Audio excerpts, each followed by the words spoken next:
I was expelled by my parents. In only 1 month, you'll be pleading again at the age of 17. Mum gave me the side eye. Slamming the door in my face, my father let me go. Anger washed over me. Once I went, I didn't turn around.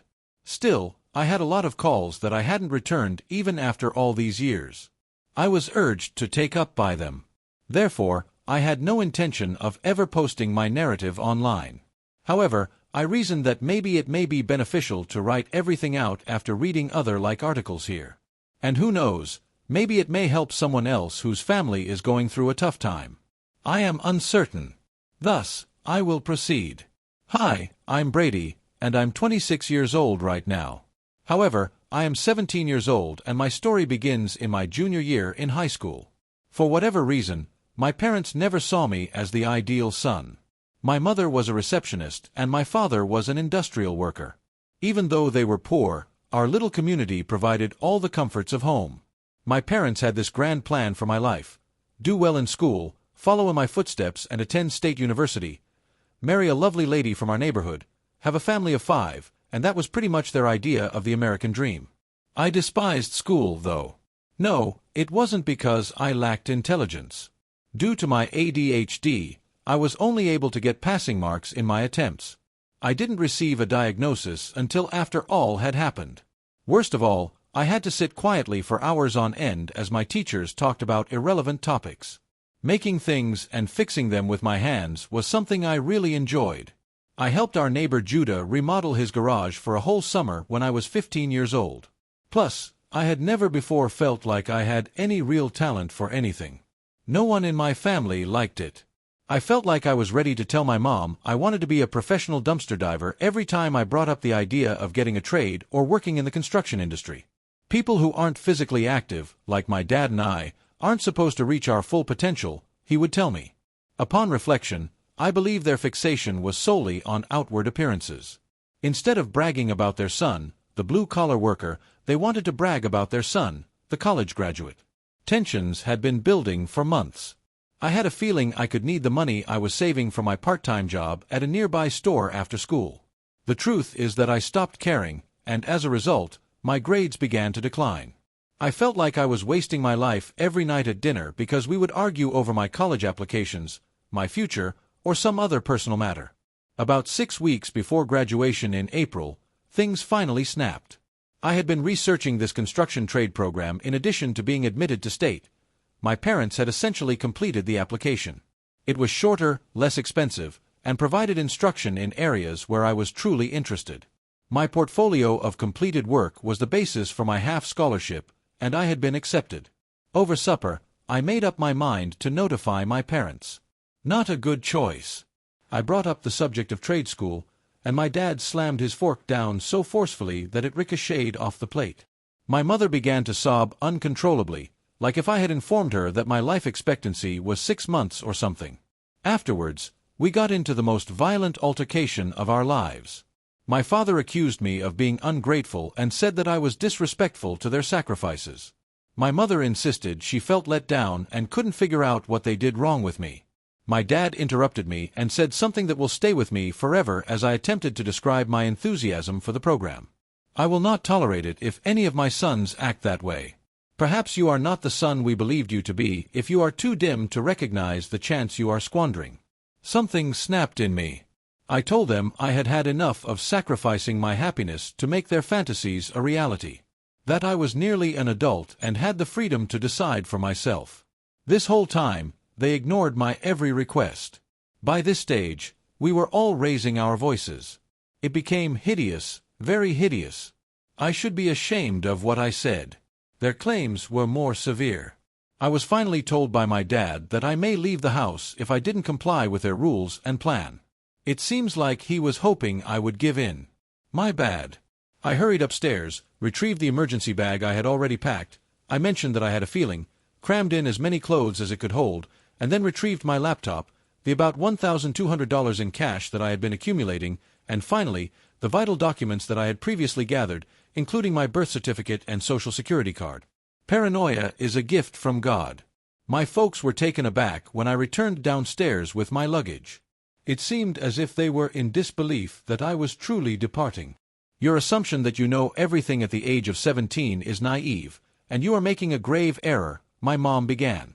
With his arms folded, my dad remained motionless by the door. My mom yelled after me as I walked out the door. You'll be pleading with me again in a month. The real world is much harder than you think. Something snapped because of the sneer on her face. As soon as I left, my dad slammed the door without even looking at me. I remained motionless for a moment on our front lawn. The rain was beginning to fall, which was fitting. I kept thinking, this is like something out of a Hollywood blockbuster occurring right now. My buddy Corey, whose parents were good people, was the next person I contacted. I don't remember anything from those initial days. I knew I couldn't stay on Corey's parents' couch forever, but they let me crash on theirs. Overnight, I had to figure out how to be an adult, where to live, what to eat, and how to graduate from college, all while attempting to keep up with my schoolwork. Nothing could hold my attention. Every so often, I'd get this epiphany that, holy shit, I'm homeless. In the school restroom, I would experience panic attacks. Except for one thing, I persisted. Irreconcilable fury. I had absolutely no intention of returning to crawl and prove my folks wrong. Since I was officially a minor traveling alone, Corey's parents assisted me in requesting emergency assistance. I sought advice from the school guidance counselor, who was one of the only people who had ever paid attention to me, and she guided me through the process of officially becoming an adult. It was imperative that I was studying something about which I was truly interested. I began to receive greater responsibilities and higher salary from Santiago. After escaping the Roche Motel, I found a slightly nicer place to live in. My roommate, Aiden, was a nursing student who was almost as poor as I was but had some basic hygiene knowledge. I had my first certification and a decent income by the time I was 19 years old. Not the kind of money you show off on Instagram, but enough to do things like purchase food, pay bills on time, and start saving. Weekend side gigs would be highly recommended by Santiago. Things like minor fixes and installations. Creating a name for oneself and expanding one's clientele. Working in people's homes gives you a unique glimpse into their family dynamics, which is both bizarre and fascinating. I would be in the middle of fixing a light bulb when I would overhear parents embracing their children for no apparent reason and congratulating them when they get A's on tests. Photos of ordinary families that argued occasionally but loved each other unconditionally would be displayed on walls. I would see pictures of graduation ceremonies, family vacations, and funny moments. I learned a lot. Caused me to reflect on the dysfunctional dynamics inside my own family. I was nearly 20 years old when my mom unexpectedly dropped by my flat. She most likely discovered my address through a mutual Facebook acquaintance. I have no idea how she found it. As she stood at my doorway, I nearly failed to identify her. It seemed as if she had aged. What other option did I have? So I let her in. Incredibly uncomfortable. With an attitude that was neither outright disgust nor contempt, she surveyed my living quarters as if mentally cataloging all the ways in which my life fell short of her expectations. Inquired about my daily activities and lifestyle on a superficial level. I then proceeded to the heart of her visit. They were having some financial difficulties, and my dad had been passed over for a promotion. Inquired as to whether there was any way I could be of assistance. The sheer brazenness of it made me chuckle. They had kicked me out 2 years ago and said I wouldn't make it on my own. Now they wanted me to provide them a hand. I informed her that I couldn't spare anything because I was still establishing myself. Glancing irritated, as if I had failed some exam, she departed. She remained silent when I asked if she was pleased that I had succeeded on my own.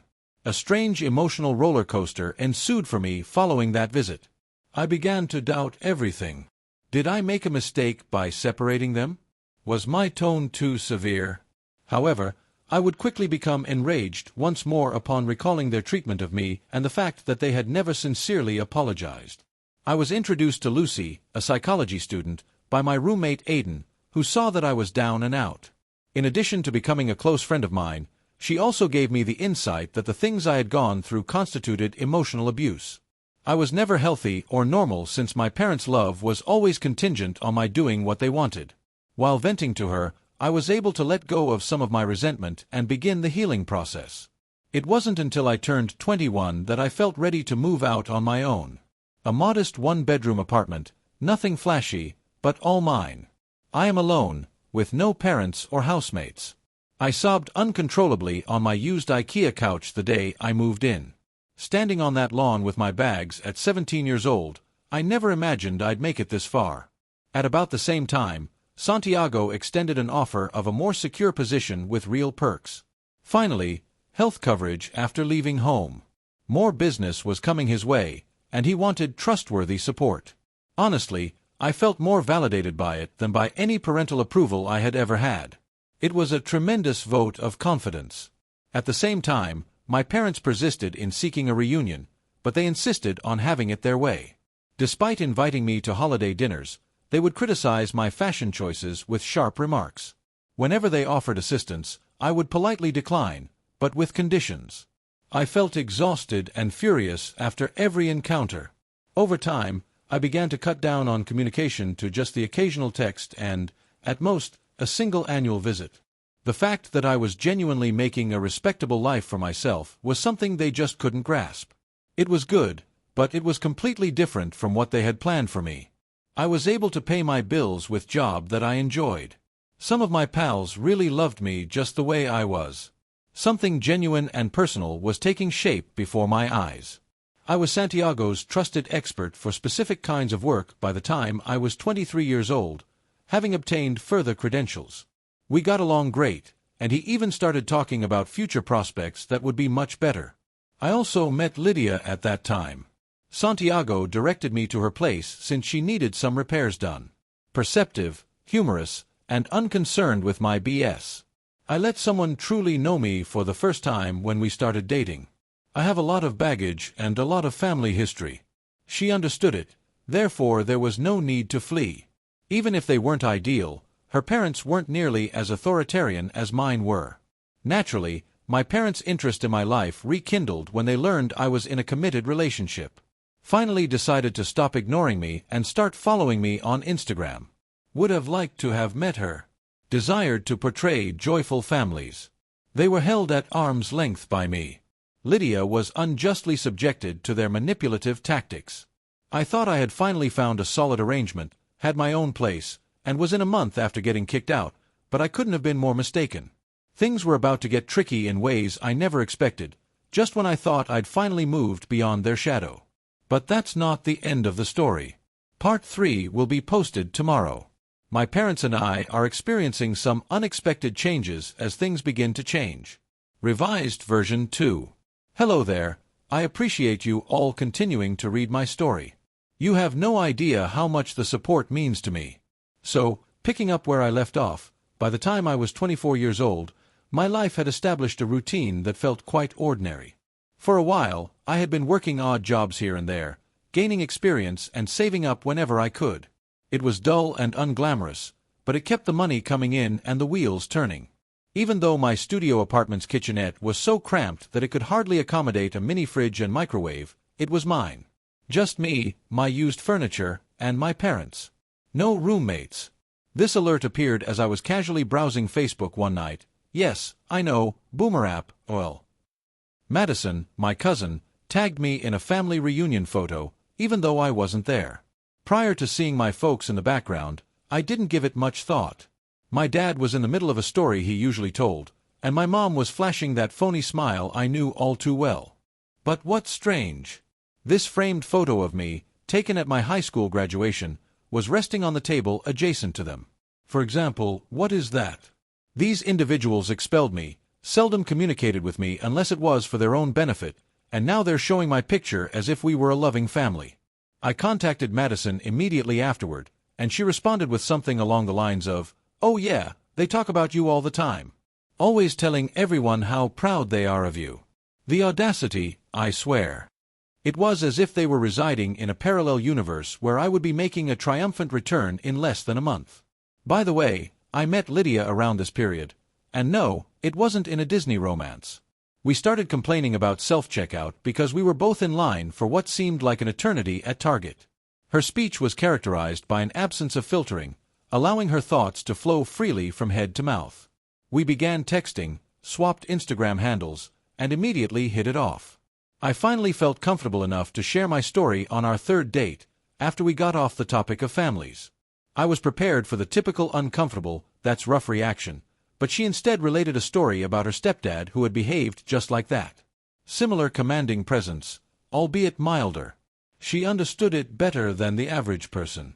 I finally felt like I could talk about my family turmoil that night. We remained up till 3 in the morning, and I no longer felt the need to keep it hidden. Once Lydia and I were dating for a while, my water heater had a catastrophic breakdown. When I returned home, water was pouring under the bathroom door. I had to turn off the main valve and spent 3 days in the gym taking icy showers while my landlord fixed it. It felt too soon when Lydia suggested I stay at her apartment. There was no getting rid of the huge streak of independence I'd established. At about the same time, I received an engagement invitation from my high school friend Corey. I was honestly anxious about their reactions because I hadn't seen most of them in a long time. In their eyes, would I be the one who fell short? Everyone went to college, right? Can you tell me who went missing? On the other hand, when Lydia and I arrived, everyone seemed perfectly normal. Interested in hearing about my work and wanted to know what I was doing. Please don't pass judgment or make comparisons to the life I should have had. Next came the uncomfortable part. I was taken aside by Corey's mom, who had previously allowed me to rest on their couch following my ejection, to inform me that my parents had been inquiring about my whereabouts. They apparently spent 20 minutes trying to get information out of her after running into her at the supermarket. Where had I been residing? Why was I even up here? Was my financial situation satisfactory? The most recent one triggered warning signals. Unexpectedly, my mom texted me again a week later. On Memorial Day, your dad and I are planning a modest get-together, Brady. How wonderful it would be if you could make it. If you'd like, you can bring a friend along. Hey there. I don't mean girlfriend. To the point where she failed to recognize Lydia's significance to me. And it came at a suspicious time, just after they had begun inquiring about my money. So they want something, I said Lydia after showing her the text. She merely arched an eyebrow. Going was my decision. Reasons include simple curiosity and the fact that I am still looking for closure. Despite her initial thoughts that this was bound to be a disaster, Lydia decided to accompany me for moral support. It felt really weird to step foot in that mansion. There was no change in appearance at all. All the same pieces of furniture, the same pictures on the walls, now with that graduation picture added. I used to have headaches whenever I breathed in my mom's strange apple cinnamon air freshener. However, I did not feel like a returning home, but rather a guest. There were only a handful of people at the intimate gathering. My parents, my aunt and uncle, Judah, a colleague of my dad's, and his wife. Like I was some ordinary son who had been gone at school or whatever, everyone pretended that everything was fine. Throughout, I couldn't help but anticipate when something else would happen. It arrived after supper at last. I was dragged into my father's study, a room I had been forbidden to access as a child unless given special permission. He began with some idle chatter about the state of the economy and how tough things were everywhere before getting down to brass tacks. His job had been reduced. He had been with the same company for 27 years, but now he's been replaced by a youngster with a fancy degree who will only make half as much. I noticed the irony. He had spent so much time encouraging me to go to college, and now he hated graduates. He avoided directly asking for money, but he did keep dropping hints about their temporary struggle and how families should help each other out when things become tough. My mind wandered to the night they kicked me out as I sat there. Smirk on my mom's face, as she was sure I'd be pestering her again in a month. Afterwards, I informed him that I would give it some thought. That was my best effort at not saying anything I might later come to regret. As soon as we were in the car, Lydia simply stared at me and remarked, "Well, that was the most passive-aggressive dinner I've ever survived." We then departed. Over the course of the next weeks, my mom's texting frequency increased. How was my progress? Had the things my dad brought up crossed my mind? Considering they were renovating the property, would I really utilize their old table for dinner? To put it another way, selling furniture to cover expenses. My life, meantime, was really improving. I had landed a steady work with benefits at this local establishment. It wasn't glamorous, but it paid well. Since Lydia's roommate was making her crazy and my studio was little more than a closet, We were discussing the possibility of moving in together as our relationship progressed. The game-changing Facebook post arrived afterwards. In this lengthy and emotional essay, my mom spoke about the difficulties of being unemployed and how she learned to trust God's plan. Evidently, there was an effort to garner sympathy and assistance. Many friends and family members of the author posted prayers and words of encouragement in the comments area. Still, the final paragraph was the clincher. Having our son Brady by our side during this ordeal is a tremendous blessing. Nothing matters more than family. It was so bitter that I almost choked. Here she was, making a public announcement that I was financially backing them, even though I hadn't committed to anything or given them any money. I was commended for being an excellent son in every one of the remarks. Right away, I dialed her number and demanded to know what on earth that post was about. She pretended to be taken aback by my fury, clarified that all she was doing was showing her appreciation for my emotional support, and claimed that others had taken it from there. She was manipulating public opinion to make me feel compelled to lend a hand, and I was well aware of her plan. Lydia discovered me that night as I was compiling my financial information in an effort to determine whether I could afford to assist them without causing a major disruption to my own life. What would you say to a friend in your shoes? She reached out and grabbed my hand as we sat down. That was a real blow to me. My advice to someone whose parents forcibly removed them from the house when they were 17 years old, stopped communicating with them for years, except when it was convenient, and are now demanding financial assistance would be that they have no obligation to those folks. I made a choice as a result. I sent my mom a text message explaining that I wouldn't be able to help financially since I understood how difficult it was for them and because I was still getting my life together after being kicked out of my home when I was a teenager. Similar to the ones I had to utilize many years ago, I recommended a few local organizations that help people find jobs and get financial aid. After there came 3 weeks of total quiet from her. It wasn't until yesterday that my phone went into overdrive with messages, calls, and voicemails, all from my family and friends. It seems like things got even worse for my parents financially. Dad was still unemployed. Foreclosure could have been imminent. And now it was my problem to figure out how to fix it. The message that my aunt left on my voicemail was a call to action, urging me to live up to the standards set by your father. That statement's irony caused me to chuckle uncontrollably, which was likely not good for my health. I talked about it with Lydia till late at night. In regards to limits, relatives, and duties. On the subject of forgetting and forgiving. Concerning the financial and emotional limits I could withstand. My next move is still a mystery to me. Despite everything, they are still my parents, and a part of me wants to lend a hand. A different part of me recalls being on that grass with my suitcases, my mom's unwavering belief that I would fail if I didn't have them. In a manner that neither of us could have foreseen 9 years ago, the tables have turned entirely. Tomorrow, I will meet with them privately at a coffee shop, an impartial location. If I do choose to lend a hand, there are some things I need first, and certain limits that will never be violated again. Life is strange, you guys. Back in 2009, they seriously doubted my ability to go even 1 month without them. It is now they who are unable to function independently of me. Could it be the universe's twisted sense of comedy or karma? I'm not sure. We will provide an update following tomorrow's meeting. Your support and time spent reading this are greatly appreciated. At long last, an update. So, I left yesterday's post on somewhat of a cliffhanger. My mom called me in a panic the day before our investor meeting. For a while, I paid it no mind. I'll admit that I was occupied with last-minute preparations for my presentation. However, she proceeded to call 4 times consecutively. Finally, my aunt gave me a call. My cousin came next. Evidently, something was amiss. My mom was sobbing so hard that I could hardly understand her when I eventually answered. As soon as she regained her composure, she informed me that my dad had been laid off once again. This time with even worse consequences. 3 months had passed since they had paid off their mortgage. They had recently received an eviction notice, and their automobile had suddenly died. They were given 2 weeks to gather the funds or risk having their house forcibly repossessed. I felt nothing. As I sat in my office, I stared at the wall displaying the certificates and accolades I had received during the years. Yeah, that's wrong. It irritated me.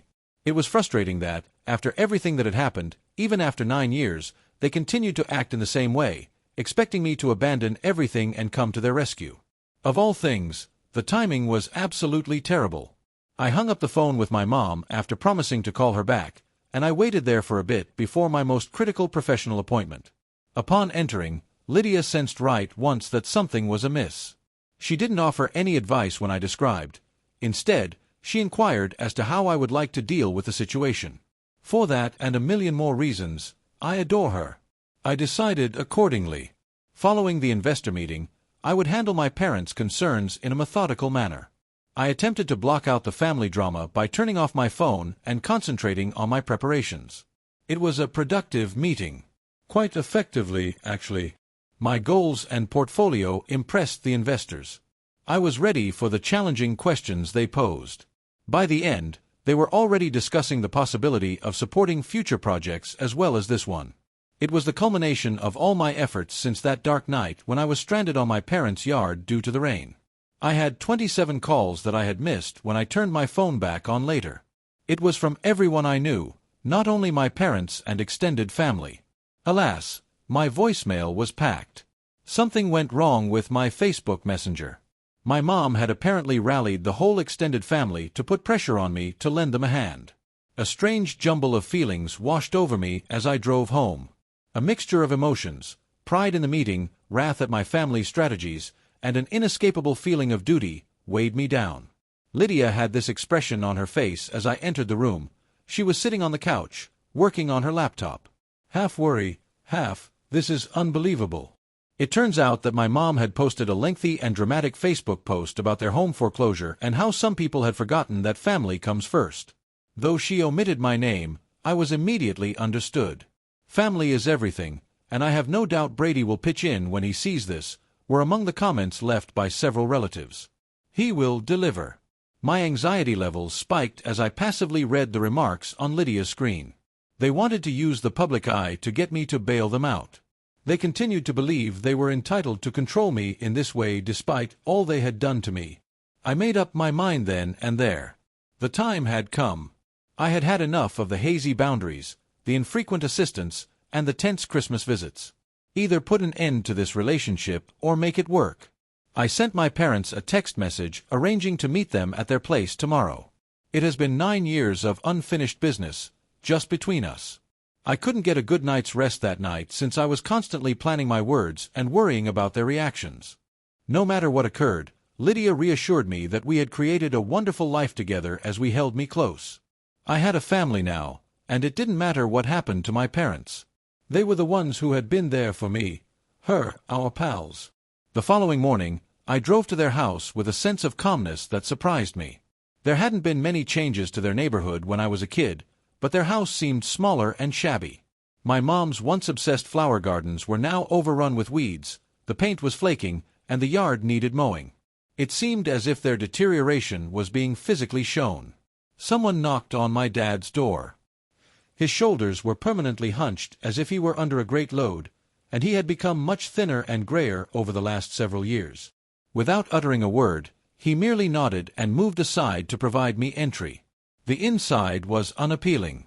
Cluttered, dusty, the subtle odor that comes from houses when basic maintenance is neglected. My mom had crimson eyes from crying as she sat at the kitchen table. She didn't even bother to wait for me to say anything before she began the standard, "Thank goodness you're here. We knew you'd help," spiel upon seeing me. They were both told to take a seat after I interrupted her. I thought they would actually listen to me speak for a change. I mapped it out. The fact that they had kicked me out for desiring an alternative to their intended future. Exactly as they had foretold, I would be stumbling back within the month. They had only ever been in touch with me when they had a need for something for years. The fact that they had never once admitted their mistake or offered a sincere apology. My dad attempted to interject with his typical justifications. They were acting in accordance with their best judgment. I was acting in an impolite manner. As a child, they had provided me with all I needed. I simply raised my hand and persisted. Updated them on what happened in the months following my eviction. Crying myself to sleep from loneliness and weariness while sleeping on couches and working various jobs. The fact that they prioritized their conditional love over their real child meant that I had to learn how to be an adult alone. Reiterating that they were still my parents and that we had to be together despite their mistakes, my mom broke down into tears again. I completely lost it at that point.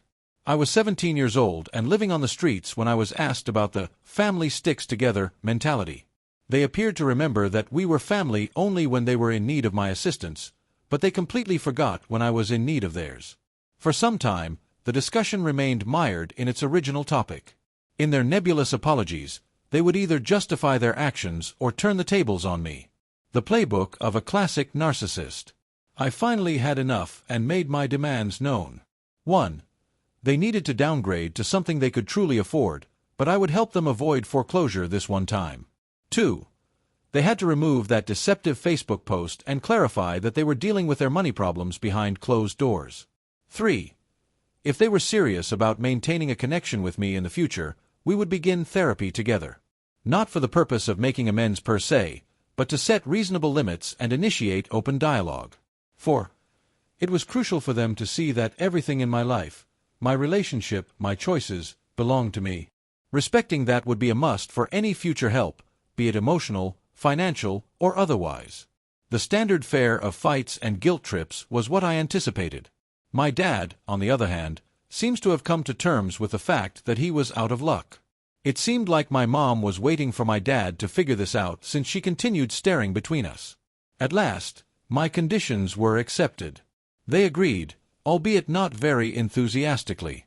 I immediately made a payment to cover the mortgage arrears.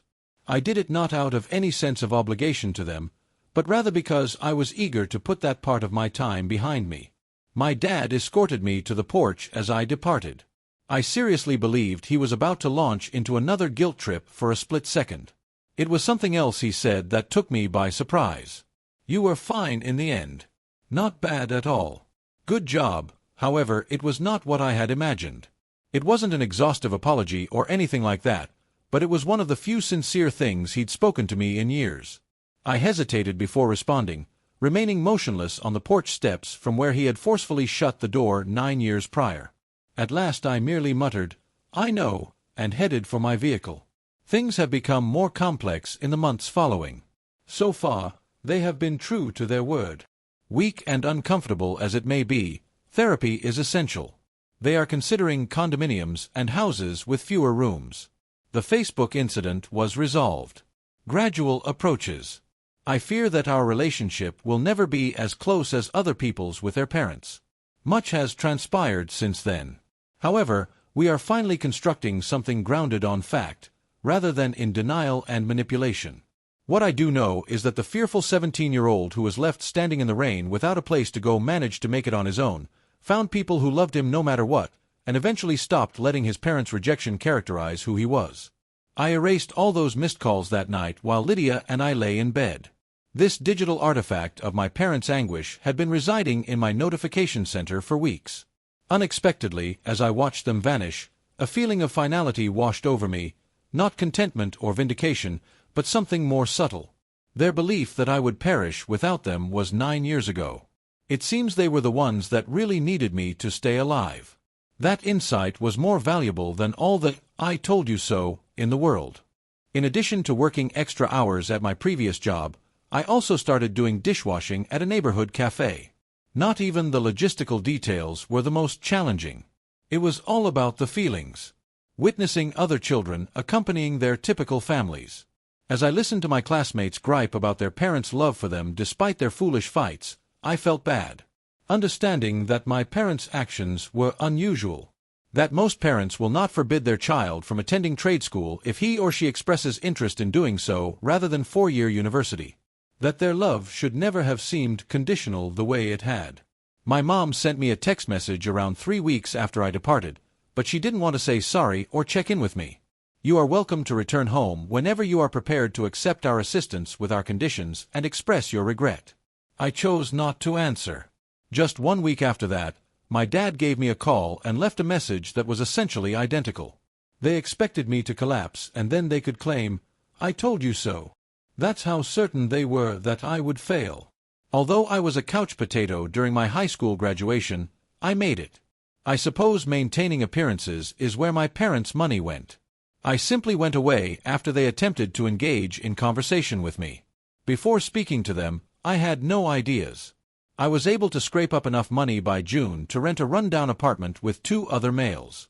It may have been a dump, but it was the very first place I could call my own. I worked nearly full-time and used my scholarship to enroll in that trade school. I would summon the strength to persevere every time I felt like giving up by recalling the sly look on my mom's face and the sound of my dad's slammed door. The most challenging thing I've ever done was survive my first year on my own. Feelings of isolation, fear, and continual fatigue plagued me. Sometimes I wept myself to sleep thinking about how much I missed my family, no matter how dysfunctional it was. Even on the mornings when I felt like staying in bed all day, I mustered up the strength to get out of bed and face the day. Plus, guess what? Never again did I return pleading. Never, ever, after the first month. I will publish part 2 tomorrow in case anyone is interested because this is becoming lengthy. I still had a long way to go, but it was when things began to improve for me. Make changes. Dude, I had no idea this would go off the rails. I appreciate everyone's encouraging words. Continuing tomorrow with part 2. Revise 1. Now I know how to thank you for the feedback on my last post. To be honest, I didn't think this would resonate with so many individuals. Remembering where I left off, being on my own for the first several months was, to put it mildly, a living hell. NGL. During the first several weeks, I stayed at Corey's place. Then, I found this terrible flat with 2 other males. The first was this Marcus guy who worked nights and I hardly ever saw him. The second was Tyler, who I have a feeling was involved in some sort of illicit activity but who paid his rent on time and otherwise behaved himself. The roaches in the house were so aggressive that they would wag their tails in response to the kitchen light. In the middle of rinsing, the water temperature would suddenly drop to an extremely cold stream. The sound of your own screams as shampoo streams into your eyes is unmatched. The walls may have easily been constructed with paper. I was very aware of the tension surrounding our neighbor's relationship, but hear me out. I owned it, which is at least 1/3 of the total. I would be unable to be evicted so long as my rent was paid. I was juggling 2 low-paying jobs, evenings at a hardware store and weekends at a diner. I was only getting 3 or 4 hours of sleep every night due to it and my attempts to complete trade school. Ramen, eggs, and any leftover pancakes or fries I could find from the diner made up most of my meals. I dropped around 20 pounds in the first 3 months. Probably appeared lifeless for the most part. Observing these Instagram posts from young people my age reliving their greatest moments was the most peculiar aspect. There were the usual suspects: college parties, family vacations, etc., and I was attempting to determine whether I could go another week without washing laundry because the laundromat required quarters and I needed those coins for the bus. After a few unsuccessful attempts, my parents finally gave up and stopped trying to contact out. Seriously, when was I ever going to get off this tangent and head home? Refuse their assistance? Join their team? No one ever checked in with me to see if I was all right. For example, you could want to see if your adolescent son has food because he is staying in a roach motel. No way. When was I ever going to come clean and go back? About 3 months after I departed, I recall that my dad made an appearance at the hardware business. My coworker said, "Some guy in khakis is asking for you up front," while I was restocking light bulbs. As I peered out, I noticed him standing among the paint cans and lumber, completely out of place. He waited in the parking lot for 15 minutes before getting in his car, during which time I hid in the stockroom and observed him go through the glass. He is still missing. Around the 4-month mark, things began to change. Santiago was a frequent at the hardware store. He would buy supplies for all sorts of projects. On one occasion, he asked for my assistance in locating a certain item for his sink, and I not only located it but also detailed the installation process, drawing a picture to help him understand. It came out that the man repaired and renovated homes, specializing in bathroom and kitchen remodels. According to him, I was obviously knowledgeable in my field, and he even asked whether I had ever considered lending him a hand. Compared at the hardware shop, the pay was better, and it was directly applicable to my trade school coursework. This was the first real break I'd had since I left home, it seemed. Nothing about Santiago resembled my dad. People who worked physically were not looked down upon by him. His pride shone through as he would pause the installation of a faucet to demonstrate the proper gasket setting or to explain the merits of a certain method. At last, I felt like someone cared about my future and wanted me to succeed, rather than simply seeing my potential. At about the 6-month point, my parents shifted gears. I began receiving texts from my mom expressing her want for my presence. If I returned home, my parents were prepared to make sacrifices in my schooling, according to this message my dad sent. To be honest, it merely rekindled my anger. For example, were they actually counting on me to cede my autonomy the moment they gave me any freedom to decide for myself? Not going to happen. I did really well academically in my first year of technical college. As it happened, I wasn't completely dim-witted.